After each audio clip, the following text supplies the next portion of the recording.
Do you ever feel weird if you're checking out at the grocery store and 666 pops up on the cash register? Or if you're watching a baseball game or any kind of game and there's sixes across the scoreboard? It feels so weird, doesn't it?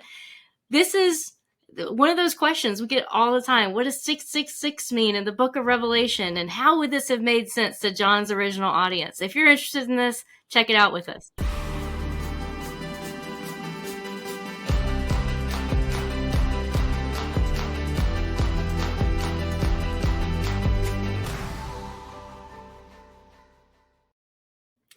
Welcome back to Kairos Conversations. I'm Courtney Trotter, our resident Hebrew enthusiast, and I'm joined today by Ryan Martin, our New Testament Greek guy.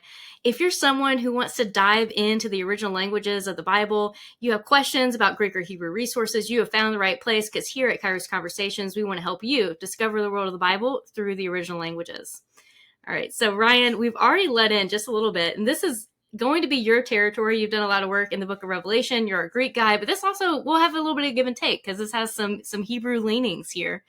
But this is one of those things that even I just feel a little bit squirrely about sometimes if those sixes pop up in my life. So what should we be thinking about as we're coming to this number in the book of Revelation? Why is it there? Oh my goodness, so much. I feel like cultural intrigue here.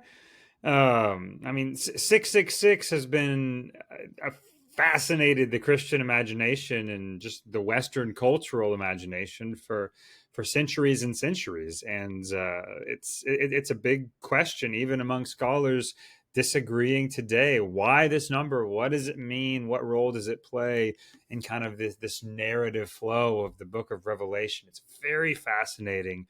A lot of very culturally particular things that we need to talk about, but it means something. And for me, I'm committed to this idea that John is trying to say something that makes sense to his hearers, that John is writing things to these churches in Asia Minor that would mean something to them. So that means that us here 2,000 years later, we might have to do a little bit of work to figure out what exactly is going on.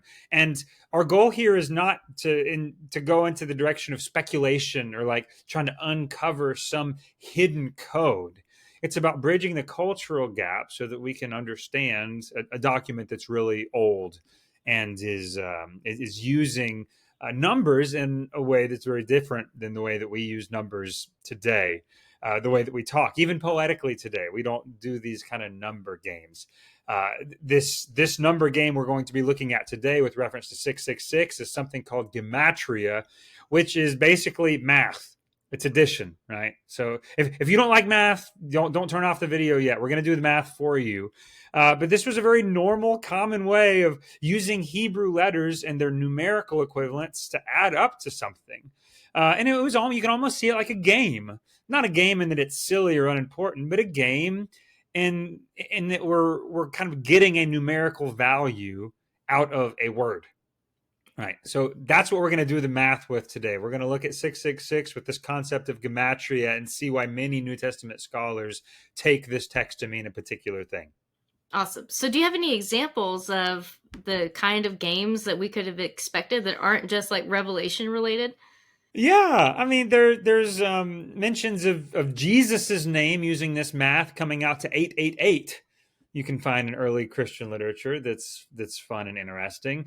There's an inscription in Pompeii, you know, where the volcano went off, of somebody writing the name of their lover using a similar kind of math numerical equivalence number game, kind of like a can you guess who this is based on adding up the numbers. If you play Wordle or these kind of games on your phone, maybe this is the ancient Mediterranean equivalent of this kind of thing. So it's not just in biblical literature, and it's not just here. Now, this is Hebrew specific that we're looking at with the 666 here.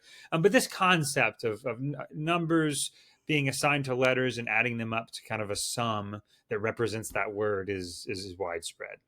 Yeah, and I think maybe this probably would have come because we didn't have numerals to represent numbers for a really long time. And so people were just using their alphabet, which is why we had Roman numerals, or again, the Hebrew alphabet was used to represent these numbers. So then it just becomes not only a way of seeing numbers, but these are the way you spell words in general. So And when you see them as both characters, you can kind of flip back and forth in your mind between them really easily. Let's look Um, at the oh, Hebrew specific letter values here and kind of demystify this. It's not, I mean, it might be how you would draw it up if you were trying to come up with a number system for the Hebrew alphabet. We have our kind of 9 ones, what we would call like our ones place, digits, and then we have 10 through 90 represented by the next 10 letters, and then 100 through 900. And you can see how you could take a word and you would add up the letters in that word and you would get a number like that. So obviously there's an endless, near infinite amount of ways that you could add up those different letters to make a number like 666, but only a few of them might be contextually appropriate. And that's what we'll be looking mhm. at today. Yeah, so I've heard a lot of people relate this number 666 to Nero. So how does the math work for him? Yeah, how does it work for Nero? Well, let's just draw it out like an equation for you. Here it is. This is Nero Caesar in Hebrew, transliterated from the Greek. So Neron would be transliterated into Hebrew like Nun Resh Vav Nun. And then Caesar, transliterated into Hebrew, would be Kof Samek Resh. And if you added all those together, the values from the chart we just looked at, you end up with, you guessed it, 666. Is this a coincidence? Possibly. But it's a remarkable one if it is. So when we take Caesar Nero and add up these numbers, it adds to 666. Obviously, Nero, an early oppressor of the Christian faith.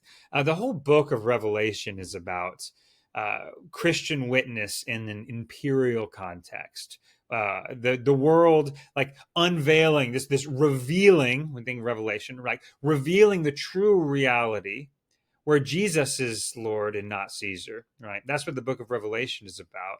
So when you have these beasts popping up in kind of the apocalyptic narrative that have been given power by the dragon, that ancient serpent himself, the fact that one of them would spell out a recent oppressor of the Christian church is not that surprising. In fact, I think it makes a great deal of thematic sense. Yeah, it's kind of like John saying like, "Hey, this guy might have power, but he's not the ultimate power." So do the math, add up the numbers, right? Because he expects them to be able to do the math to add up to something. Like this is a number that should make sense in their context. Yes, and even if he's not expecting him to do the math there on the fly, uh, Mhm. this is likely that the idea of maybe Nero is 666 already exists. So it's like Yeah. the math is out there, and we all have kind of like the Christian community recognizes this. I think whatever this means, John is probably referencing some pre-existent tradition of a way, because he expects them to know. I don't think he's giving them a Hmm. wordle to solve. He's assuming that they know the answer to a very famous wordle. How about that? Yeah. Yeah. That's pretty cool. Pretty cool. Or like a famous crossword or something like Yeah, a that. famous crossword puzzle. Yeah, Name that fits into this many boxes that is an emperor, right. You're like, oh, I got it. Yeah. So what about like I know that we've talked about this before, both in our Revelation class and also like offline. There are some textual variants here where it's not always 666. So there's 616. Does this change how we add up to Nero in any kind of way? It does, and it's so fascinating. Some of our earliest manuscripts of Revelation have the number of the beast, not as 666, but 616. Have you heard that before? That's weird. Like Irenaeus even mentions this and writes it off as just like, oh, that one's just wrong. So I mean, like early we have talk of this, but 666 is kind of what became the norm and what is kind of in our cultural imagination. But how strange that we would have 666 and 616. And I'm going to give you, just because I don't know, I'm going to give you two possible ways in which that 616 still might make a lot of sense. And one of them is with Nero still, but transliterated from Latin instead of Greek. So instead of the Greek Neron, the Latin Nero, it doesn't have that nu. It doesn't have like an in equivalent, and that's the noon in Hebrew. Like looking at our chart from earlier, that noon was 50, right? So if you take that 50 off of 666, we have 616.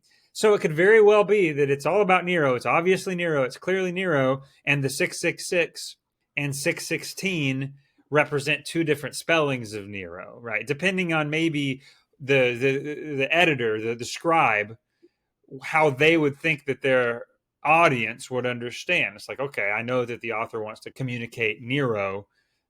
616 makes sense, and you can decide whether you think that scribe is making a good decision or not. But that could describe why we have those two differences. Yeah. Whether or not they're making a good decision, that's like common scribal practice, either to maybe slightly change the text or at least put it out in the margins and say, this is like, you get tons of marginalia notes in the margins saying this is what we think that they mean. And sometimes those notes make it into the text over copying for a long time. So yeah, that's really interesting. So what you're telling me is that if I'm in a baseball game and it's 6 runs each in the 6th inning, I should feel just as weird if it was 6 runs each in the 1st inning. Yeah, 616 maybe should freak you out just as much as 666. Or maybe you should just think about Roman history and think of Nero and let none of it freak you out. I don't know. We'll let you decide. Right, exactly. We could go with that option number 2 as well. Yeah, no, that sounds good. No, it is very interesting, though, in the way in which the text critical issue here, the fact that we have 616 in some manuscripts doesn't cover up the true meaning of the text. Here, it might actually reveal what John was intending. Again, there's many ways in which scholars approach this. I just think this is one really compelling one. And you also have here that this could relate to Caligula. Like how does I feel like that's less common than the Nero option. So please explain to me how Caligula might work out. Yeah, here's where things get really interesting. So Caligula, who is a good friend of Herod Agrippa, in a dispute with the Jews, talked about building an image, building a statue in the temple of Jerusalem. This obviously was not popular among the Jewish people, angered people for good reasons. So Caligula, bad guy among the Jews. If we read in this section with the number of the beast, starting in verse 11, then I saw another beast rising out of the earth. It had 2 horns like the lamb, and it spoke like a dragon. It exercises all the authority of the first beast in its presence, and makes the earth and its inhabitants worship the first beast, whose mortal wound was healed. It performs great signs, even making fire come down from heaven to the earth in front of people. And by the signs that it is allowed to work in the presence of the beast, it deceives those who dwell on the earth, telling them to make an image for the beast that was wounded by the sword and yet lived. Okay, so we're making an image of the beast here. And it was allowed to give breath to the image of the beast, so that the image of the beast might even speak and might cause those who not worship the image of the beast to be slain. All right, and this is eventually, if you look down there at the bottom, where we get the number of 666 on the heads of those who worship the beast. So this idea of an image in the temple is kind of there. All right, let me bring this back to the number stuff, because Caligula's name, Gaius Caesar, spelled out with Gematria, also comes out to 616. So it's also possible that some of these textual variants that say 616 are referencing Caligula, Gaius Caesar, as the beast, and that others are using 666 as Nero, or that some were using 616 to refer to Gaius, some were to refer to Nero. We don't know, right? Now, the reason this shouldn't stress us out is because the idea here that John is trying to tell us about Christian witness in an imperial age is consistent, which is the forces that oppress the people of God are animated by Satan himself, and that resistance looks like laying down your own life, martyrdom, really, in the context of Revelation, basically following the path of Jesus, of the Messiah, in resistance of Caesar, be it Nero, Caligula, whoever we might want to imagine persecuting the church today. Yeah. like you said, once you have that Hebrew mindset, it does make a lot of sense that it could be Nero. It also could be Caligula. But this is just a normal way of talking about the oppressors of God's people. As you look in the book of Daniel, there are multiple different empires represented by multiple different beasts there in the book of Daniel. And that they're people who have risen to power and who have a horn. A lot of times they have horns on their head and things like that, which represent power. And then they use that power against God's people. And the point of Daniel or even Revelation is to say that God's plan and purposes will still prevail, even in the midst of that. And that, as you see there in Daniel chapter 7, he's seated on the throne and this new king is coming that will be seated on the throne. And we get that fulfilled there in Revelation. We now know who that king is in Jesus Christ. So it lines up with how the Hebrew mindset worked, not only from Gematria level, but also just thinking about how they interacted with their neighbors and stuff like that as well. And as you're thinking through these issues with multiple options, I mean, you're both looking at the text and what makes sense in terms of how do we read this, but you're also thinking thematically about what contributes to the book as a whole, and what would make sense for us to assume. So I think this actually works very well. Again, there's very smart people who have different opinions, and like in the comments, respectfully share what you think is going on. But I think there's a very good witness to this in thinking contextually about what would have made sense to John's hearers. Yeah, like you mentioned, there are a lot of interpretive options, and you could go either way. These could be representing different figures, but the message to John's audience is what needs to stand at the forefront for all of us, and that message is pretty clear that they need to be faithful even in the midst of oppression and martyrdom, and that even with all of that going on, they can still trust in God's promise and in God's Messiah. Amen. So, and regardless of how we take this, I mean, this regardless of how we take the referent of 666, and just to give you another popular and reasonable interpretation, 7 is completeness, 6 is a parody of completion. This is put on their heads, almost like an anti-Shema. It's like this is a kind of a mockery or a potentially even of the Trinity, if we were to take the 3 6s as significant. So there's other ways that I think are literarily interesting and work with the flow of what's happening. But no, you're absolutely right. I mean, the central message of Revelation, I think, is clear, and this fits well into that, regardless of how we take this. I do think that we gain a lot as interpreters by trying to understand this in a way that John's original audience would have. And of course, that's applicable to us today and in our future. There will always be imperial powers that seek victory by the ways of this world rather than the counterintuitive, upside down way of our Messiah, giving your own self, victory through suffering. Right? This is the big picture. That's a really great message for us to end on, a message of hope. And hopefully you enjoyed this video, found it helpful and useful in answering some of those questions. I know this is a question every single time I introduce Hebrew numbers. They're like, how does that math add up again? I'm like, I don't remember, but you can go and probably find it somewhere. So now they can find it here. So I'm glad that we have made this video just so for my own edification, so I know exactly how that math adds up, and also so our students and other people might find it interesting as well. If you guys like this content, be sure to like, share, subscribe, do all the YouTube stuff. But until we see you next time, may the Lord bless you and keep you.